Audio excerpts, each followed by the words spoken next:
রাজনৈতিক সমঝোতা কঠিন না হলেও চাঁদাবাজির সমঝোতা চলছে। এ কারণে নিত্যপণ্যের দাম কমছে না বলে মন্তব্য করেছেন অর্থ উপদেষ্টা সালেউদ্দিন আহমেদ। রোববার রাজধানীর গুলশান ক্লাবে এক অনুষ্ঠানে তিনি আরও জানান, আগামী বাজেটে ব্যবসায়ীদের প্রণোদনা কমানো হবে। এ সময় সিপিডির সম্মাননীয় ফেলো ডক্টর দেবপ্রিয় ভট্টাচার্য বলেন, আইনশৃঙ্খলা পরিস্থিতি স্বাভাবিক না হলে রাজনৈতিক সংস্কার নিষ্ফল হবে।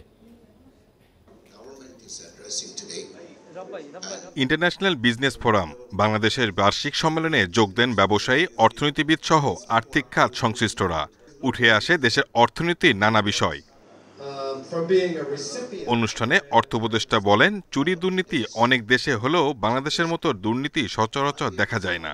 পুঁজিবাজার কারসাজির জন্য সাকিব আল হাসানকে 2 বছর আগেই জরিমানা করা উচিত ছিল বলে মনে করেন তিনি। বলেন, চাঁদাবাজির হাত বদলালেও তা বন্ধ হয়নি, ফলে শুল্ক কমালেও নিত্যপণ্যের দাম কমছে না। সবাই মাথা ব্যথা, হায় হায় রে, এত বড় খেলোয়াড়কে ফাইন করে। আর এটা 2 বছর আগেই তো তাকে ফাইন দেওয়ার কথা ছিল। এই রেগুলেটর গিয়ে বলছে ফাইন দিতে হবে তোমাকে। 400 কোটি টাকার বেশি ফাইন দেওয়া হলো। আপনি জানেন না শেয়ার মার্কেট কীভাবে ম্যানিপুলেট, আইসিবি মিউচুয়াল ফান্ডের টাকা সব নিয়ে চলে গেল।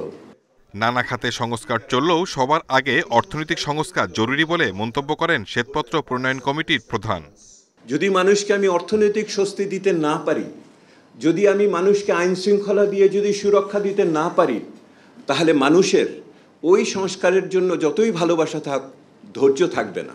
দেবপ্রিয় বলেন, গত 15 বছরে শেখ হাসিনা সরকারের সময় বেসরকারি খাতে তেমন বিনিয়োগ বাড়েনি, তেমনি বিদেশি বিনিয়োগও তেমন আসেনি। আপনারা দেখুন এই মুহূর্তে যে বাংলাদেশের।